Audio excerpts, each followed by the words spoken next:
गीता उठा के देख लो, वेद उठा के देख लो, पुराण उठा के देख लो।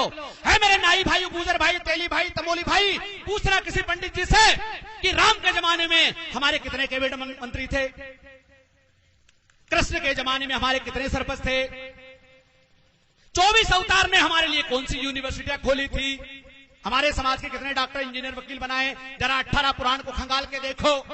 आपका सिर्फ भैंस चराने में, भैंस पालने में, भटे टमाटर उगाने में, मालिश और पालिश करने में आरक्षण दिया था इस देश के पाखंडियों ने, इस देश के देवी देवताओं ने, इस देश के 24 अवतार ने, 33 करोड़ देवता ने गुलामी की जंजीरें आपको पकड़ा दी थी। उसी को धर्म कहा गया कि यही धर्म है। हेलो, जब आप गुलामी करते थे तो धर्म था।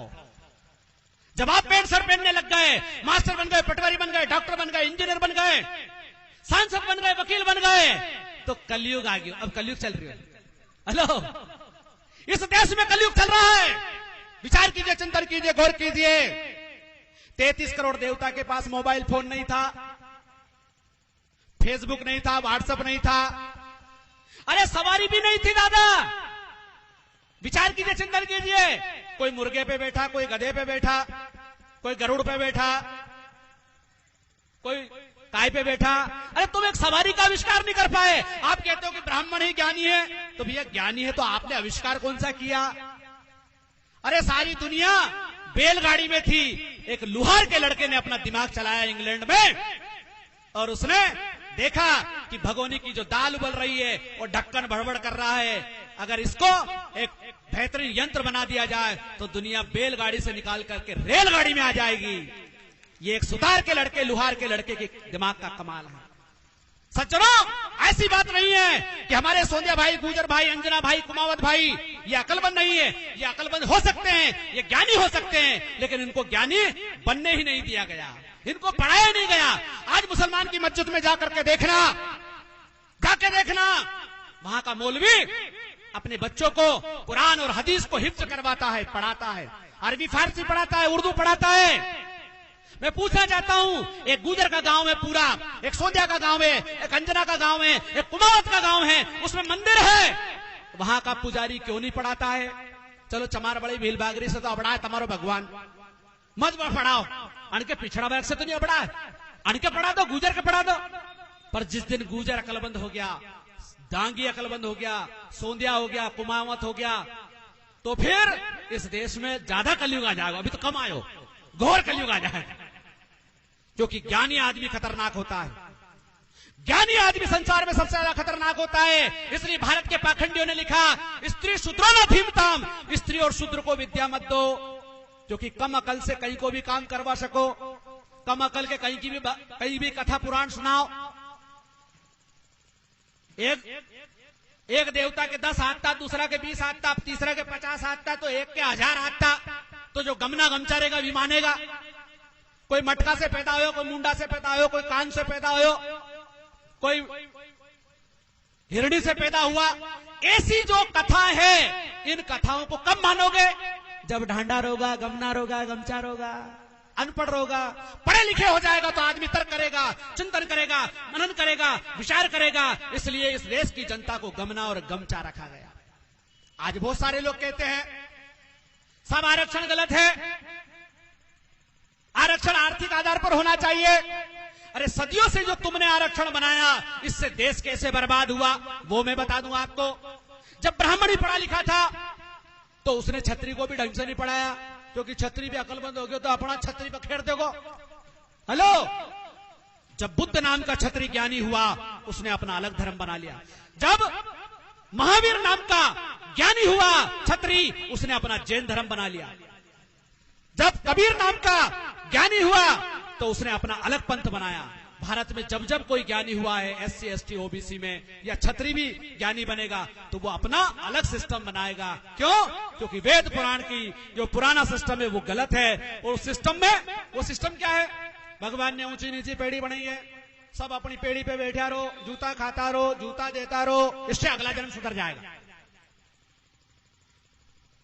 ब्राह्मण ज्ञानी बनेगा, छत्री का काम है लटा पटा मनक घटा। अच्छा, छत्री को क्या आरक्षण दिया?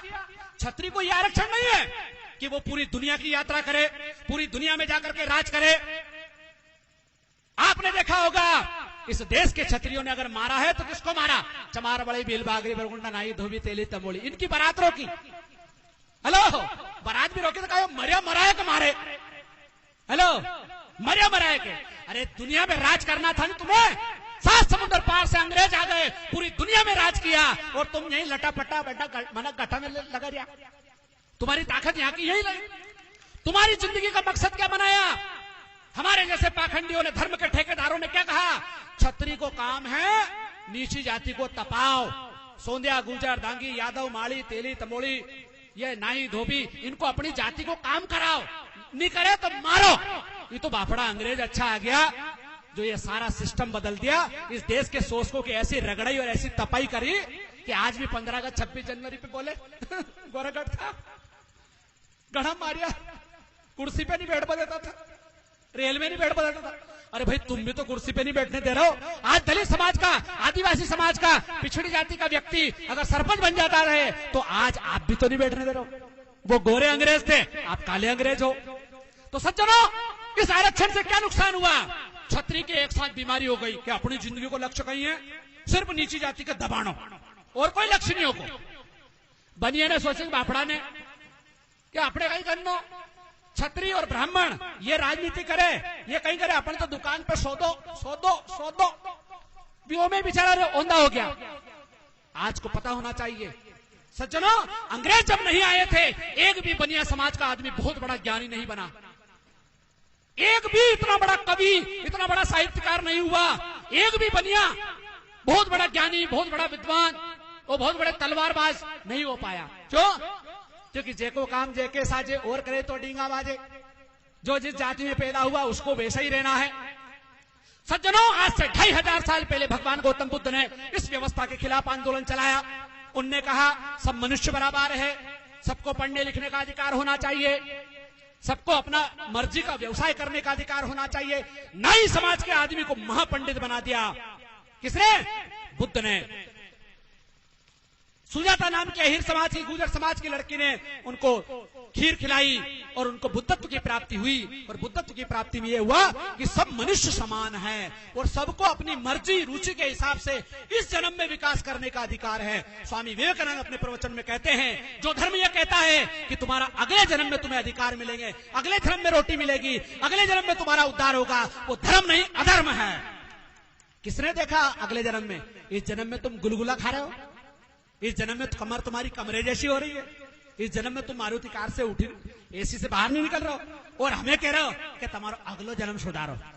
अच्छा, हमारा अगलो जन्म सुधारो, वो तुम्हारी जन्म में ही पूरा भारत के खजाओ, पूरा देश को बर्बाद कर दो। तो सज्जनों, इस आरक्षण के खिलाफ जो जातिवादी था कबीर ने, रविदास ने आंदोलन चलाया और कहा, रविदास ब्राह्मण मत पूजे जब होवे गुणहीन, पूजे चरण चंडाल के जब होवे गुण प्रवीण। जाति की नहीं योग्यता की पूजा होना चाहिए। आज कुछ पाखंडी कहते हैं, आज कुछ पाखंडी कहते हैं जाति की नहीं योग्यता की पूजा होना चाहिए। मैं पूछना चाहता हूं, आप योग्य थे तो 712 से लेकर 1857 तक मुसलमान के जूते क्यों खाए? हेलो, तुम्हें जब दौड़ा दौड़ा के तपाया, आज बोलते बहुत सारे लोग हजारों मंदिर तोड़ दिया, असो कर दियो, तो फिर तुम्हारी योग्यता कहां थी? हेलो, तुम्हारा 33 करोड़ देवता कहां था? तुम्हारा 24 अवतार कहीं कर रहा था?